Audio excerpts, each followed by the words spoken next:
150. Where did you go this weekend? I ran our Guns and Geese camp with Greg Anderson. Oh, here? Yeah, here. Yeah, I saw here. his opening speech. That was pretty good. Yeah, so no, it was rad. That was actually the closing speech Oh, of that the was graduation. closing. Yeah, that's right. But yeah, so we had spent 3 days with that crew. It was awesome. It was a smaller group, and everyone was fairly competent, which was cool. So we got to do more. There were only 2 people out of the whole course that didn't actively train jiu-jitsu, but they've trained in the past, and they were actually both alumni of Guns and Geese. And then everybody else was a fairly adept jiu-jitsu practitioner. And on the range, everyone was pretty squared away shooting-wise. What range did you guys use? The Springville range was Gareth Kilpatrick range. Yeah, in Springville. good. Yeah, nice range. That's what we're using now for the courses here. Oh, nice. And it's a nice outdoor range, beautiful target stands, mobile. Did you guys target get to stands. use sims at all? Did you guys get to do any Nope, sim we don't hits? do any sims. So it's all live fire, live. pistol shooting in Yeah. the morning, defensive-based pistol shooting in the morning, and then defensive Brazilian Jiu-Jitsu in the afternoon. And then dinners each night, roundtable talk, stuff like that. That's awesome. Amazing. Yeah. What a rad program. I went to Idaho and was with Rhiannon and Alex. It looked awesome. Yeah, it was super cool, man. Alex was Ken Block's former co-driver That's for right, 17 years before Ken passed away. And then Rhiannon is Travis Pastrana's co-driver and has been with him for years. And they just won the last 3 races of the American Rally. They're husband and wife. I think we need to start rallying again, dude. You got money? I got like $10 in my pocket, bro. That was so expensive, man. One of the reasons I stopped is because I paid $75,000. Oh, it's crazy expensive for 3 races. It's not a viable business. You know how you know the saying. You know how you make $1 million racing? Start with 3. It's true, and it's true. Yeah, and I can't. It's like I was doing my first professional rally race. I podiumed, not because I'm so high speed, because I'm consistent, and 4 people in front of me crashed. Yeah, it didn't finish, and that's a look. Yeah. But that's the reality of a lot of this stuff, like rally racing, Baja, trophy truck type stuff, buggy stuff. Dude, DNFs are a big thing. You know, did not finish, and if you can manage your vehicle, be consistent, quick, precise, and maintain that vehicle, you know. That's what I know I could be in racing is consistent, because I'll commit to it, and I won't be the fastest, but I'll be the most consistent. Yeah. And I'm not like the flat out guy. I mean, I'll go flat out if my co-driver tells me to, but I'm more precautious when it comes to certain things, like leaning more on the side of we potentially could have an error and destroy the car, right?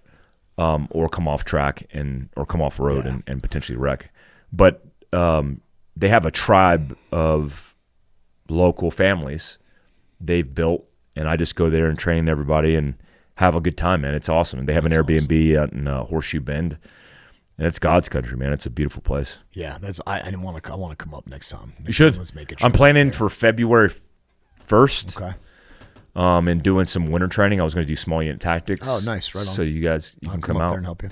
They're cool subgroups of families. You know, there's a family that has 4 brothers. I got to train the father as well. They have all their wives and kids. And like Danny, he's the little brother, the youngest brother. And I like just making fun of him. He's fun to make fun of.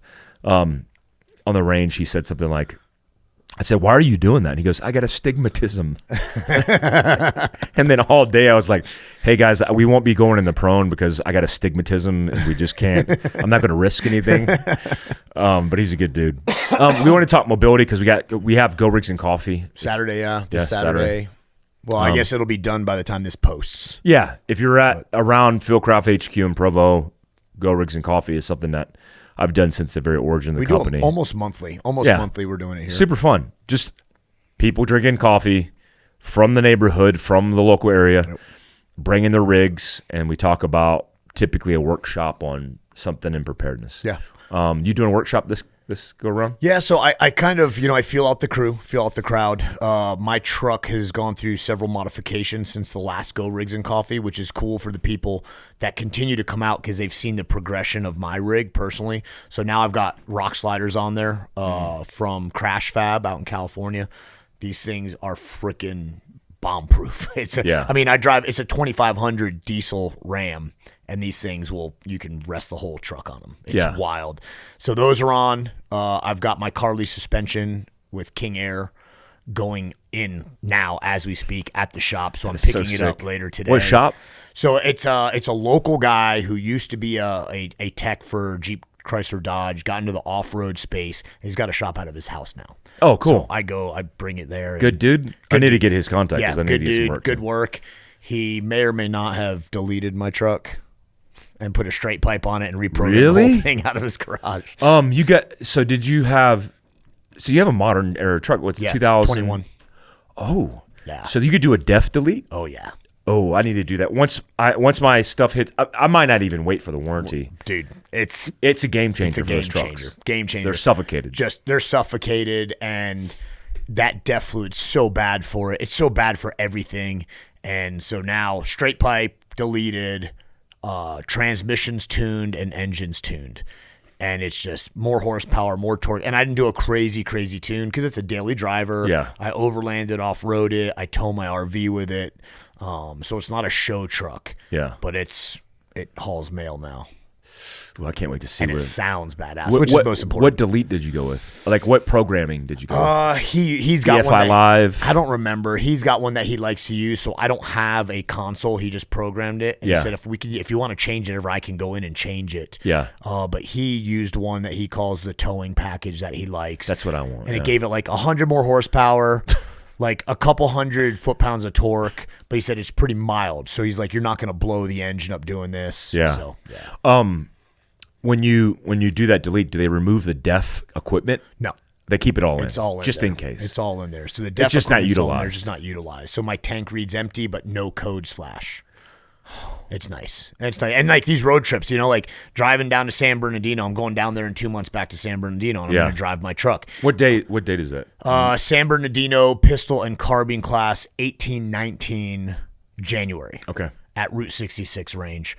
And I'm driving the truck down, and I don't have to carry def in the bed. I don't have to worry about refilling def. So annoying, man. It's so annoying. And then you spill it all over your shoes, and it stains your shoes white. Yeah. And your pants white. And how is that good for your engine? You're used to having white stains on your pants. On sheets, bed sheets. On bed sheets, but not on your shoes. Can we say that on? Not on your shoes. Not That's on my just shoes. weird. That's just weird. That's wrong.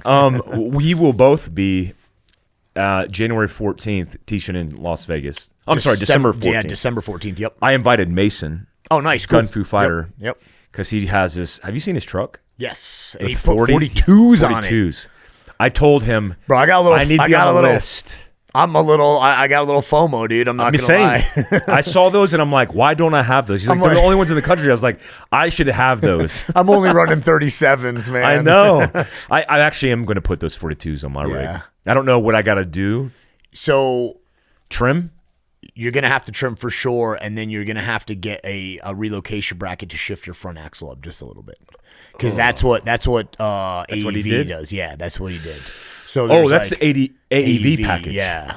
I'm almost positive that's the AEV package that he did. That truck is sick, man. It's sick, dude. And it's a power wagon, so it's a gasser. It's not diesel. Yeah, I can't. That's my one up. That's our one up. We got diesel trucks. Yeah, but he's running 42s. Yeah, so he said I said, hey man, me and Greg are going to be bringing, bring beer, bring bikes. Yeah, bikes and beer. And he said, I don't have a bike. I said, get one. He's like, I'm broke. Yeah, I just blew everything on this damn truck and have nothing. Yeah. Mobility wise, let's talk about your old man, because we both grew up in mobility families. Like my dad, motorcycle guy, car guy, never a truck guy. Yeah, same here. Car and motorcycles. Yeah, same. Cars and motorcycles. But you had a story about your old man and a buddy who was with on Malibu Pacific Highway. So we were talking before we rolling about GT3 911 GT3 that went off a cliff and they just left it there. Well, there are special tow recovery companies that work up in the Malibu Canyons that will go down and recover the car. So I'm sure the car is going to get recovered at some point. Yeah. So I grew up with my old man riding motorcycles, and he was always a car guy too, but we were too poor to own nice cars. Yeah. Same. We had like the Monte Carlo. Yeah. And a Camaro, an old Camaro. Yeah. I remember The cool car we had growing up for a while was a Ford Taurus SHO. Ooh. That was like, I That's remember super fast. that was for the time. Yeah. I mean, for the time, we're talking, I don't know, we're talking like 85, maybe 84, 85. Yeah. And he bought a Ford Taurus SHO. And that was like the hot rod, I remember he bought an old Audi 5000. I think it was the 5000, Yeah. the old one. And it was like that brown color. It was really, if you look at it now, it's like, oh, that's ugly. But back in the day, it was like, oh, Audi Quattro 5000. Like that's all-wheel drive. Yeah, that was a cool car. So anyway, grew up mostly with motorcycles. We lived out in California for about 5 years, and he would go on the weekends, go up the Malibu Canyon roads and go ride. He had a group of friends, go up there and ride. Have you ever heard of the Rock Store up there? Yeah. Famous in all these movies. The old like wooden hut cabin, hut shack with hundreds of motorcycles lined up, and that was the real deal. Yeah. So I was old enough out there, I'd ride 2 up with him sometimes, and he would take me up through the Malibu Canyon roads on his GS. Bumblebee black and yellow GS Paris Dakar. What year was that? Giant. You have to get that bike, dude. We have talked to about do. I'll be on the Africa Twin, Yes. the RDO4, and you can be on that. We have to do like a tribute. I'd love to. But I remember that bike. It was black and yellow, R1150 GS Paris Dakar. I think it was 1150. Had to be 11, yeah. But it was like had to have been like 86, 87, Wow. 80, 88 ish. And so I'd go up there every once in a while, but a guy that he worked with started riding and was learning how to ride. And my dad was helping him. And so one day they're up there on the Malibu Canyon roads and just cruising. And my dad checks his mirror and the guy's not behind him anymore. He slows down, still not behind him. He pulls a U-turn, comes back up, and is like, where's my buddy? And he sees some people standing at the side of the road that had pulled off in a car, and he sees skid marks that hit a little dirt pullout on the side of the road, and he pulls off, and he goes to the edge, and his buddy is laying on, just so happened, straight down cliff, but there was another tier. There was one more tier, and his buddy went off and landed on that tier. And so they scramble down with help. They check him out, make sure he's okay. He's fine. He can move. Everything is okay. The bike's gone. The bike's sent like 300-something feet plus down this canyon. And they get him up. He too ups him down the mountain to a hospital. And he's talking. A couple days later, his buddy is on the phone with a recovery tow truck to go down there and pull the bike out. And the guy's like, well, I got good news and bad news. Good news. Bad news is your bike's totaled.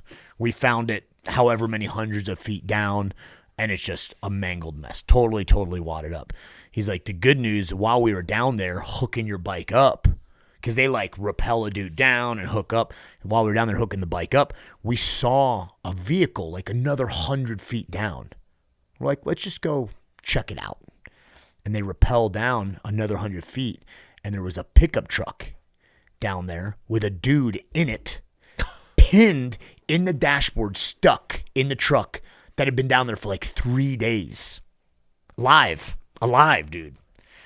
And they recovered him, got fire rescue, cut him out of the truck, saved him, and hauled the truck up. Because he crashed his bike. He crashed his bike, and they saved this other dude. Like, dang, and no one would have ever known.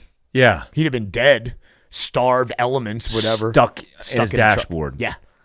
Pretty wild, dude. That's you can't wild, make it like man. it's wild, dude. That's wild. Yeah. I've been going down a rabbit hole on this bike stuff. We just started the Recon Moto channel. Nice, yeah. So I'm excited for I that. just launched it with a walk around in the garage, which is my living room, which I'm not like, these bikes are big investments. Yeah. And I plan on spending a lot of time on those bikes, and so I just turned my living room into a motorcycle shop. And I'm going down the rabbit hole on these bikes because motorcycles there's a bug out thing. We always talk about the bug out component. But man, motorcycles are like the best thing for my mental health. Like if I feel like the urge and I'm just getting kind of anxious about things, and I get on a bike because I only can focus on riding that bike. That's it. That's where I'm at on those. And so I think the justification for you to get a bike, because of the bug out principles, which I want to talk about what we look for in a bug out bike, but also for just health and wellness, is a good path to go down. Well, I mean, I know, like, when immediately after we got you out and you were going through your stuff, that's what you and I did. Yeah. Like, hey, dude, let's go for a ride. Immediately. Let's go for a ride. And we went for several rides, like every couple of days, every week. Yeah. And that was some of my most enjoyable times because you and I are just cruising. I'm like, I don't ride like super crazy anymore. I just like getting out and exploring. But you can get to places and explore things that you can't get to in a vehicle. Yeah. And you talk about bug out capability on a bike. There's something I kind of was trying to push and promote for law enforcement. And some organizations in other countries do it. You don't see it here in the U.S., but is for a special operations unit within law enforcement. So their SWAT guys or their counterterrorism guys, depending on the unit, is to have like supermoto bikes or dual sport bikes set up for emergency response. Because one of the first things that happens in super critical incidents is traffic gets gridlocked. Yeah. People bail out of cars and leave cars there, and you're not driving a police unit, a van, a Bearcat to the crisis site or within that your LCC. Yeah. But man, you get two guys up, full kit, just like they do down in like Brazil and stuff. Have you ever seen any of those videos? Yeah, Mexico does it too. Yeah. Mexico does it too. And you get two guys up on a dual sport that's built for the extra weight, couple mounts on it, whatever, and you can right through traffic, right between the cars, right to the front door, of the right to site. Right to that your LCC, your last cover and concealment to the crisis site. Yeah. And I think it's a capability that people are lacking and agencies are lacking. It's a good point. I think every country, Germans, Europe, South Africa, all utilize motorbikes in some form or fashion, and we just don't take advantage of it. I was talking to Mike from Takamoto, one of the co-founders of Takamoto, about the Starlink, and adapting Starlink in this case Mini, and I want to do a video soon on the Starlink and its capability. But the Starlink Mini, which on average puts out about 30 watts, which is like a light bulb, man. It's like 30 watts. At peak, does 40 to 50 watts when it's in use, which is still super low. Yeah. Like 40 watts of power is super low. We were talking about the integration of that system tied into the bike. Yeah. Because you get rejuvenating power, obviously, absolutely, through the drivetrain and alternator that's constantly topping off that battery, which in this case is lithium, providing the charge to that micro satellite capability. And people think, oh, well, why do you need the internet when you're in the backcountry? It's not just about the internet. It's about your ability to communicate via all your devices, via all the user interfaces that you need. So you now want to use your cell phone, use Apple product, Android product, and communicate FaceTime or talk to somebody on Apple voice message. Right. You could do that because you could push data through over the Starlink, which is the size of a piece of paper, by the way. Yeah, it's super small. So that power consumption, I mean, if I had that in Recce when I was a sniper, changed the game because I was pushing data via what's called HPW, high performance wave, and we were pushing kilobytes of data that we had to compress in pictures and also in videos that you could barely make out. And now we could live stream. Did you guys have ATACs when you were in still? Yeah. ATACs? At the tail end of my career, everything was ATAC migration. Yeah, because we got all into ATAC. Yeah. We had ATAC for all our guys. Yeah. Which is, it should, I mean. Overseas, we had ATAC for all our guys. Like the ability now for you to get on a motorcycle, get in the backcountry and bug out displace, but also have a backpack, like a bug out bag, add the micro or the mini Starlink to your bug out bag. Amazing. Yeah. I mean, you could literally buy it. It's expensive. It's like $5.99, but you could buy it, put the service on hold, or use a $50 a month service for 50 gigs, and then pay as you go, or unlimited data for $150. And I don't work for Starlink or SpaceX. I was actually, because we've been talking about it, I was just looking. I've been on their website looking. You have to, man. I'm going to get one. I'm not going to get the mini, but I'm going to get the what they call RV. Roam. Yeah, the Roam. The Roam one or something. I think I'm going to get that. They say like the Roam, you're limited to 10 miles an hour, so it has a restrictor on it to where you can't use it while moving. Yeah. Where the mini you could use on the go, on the fly. Yeah. But they've tested the Roam, and people have been reporting that you could go 80 miles an hour, and it doesn't restrict it. Yeah, I mean, and I think if that's the one thing that I can't do, I can pull off the road real quick and or whatever, Yeah. So yeah, they make battery mounting solutions now for all the ones. The home, I have all three of them: home, roam, and mini.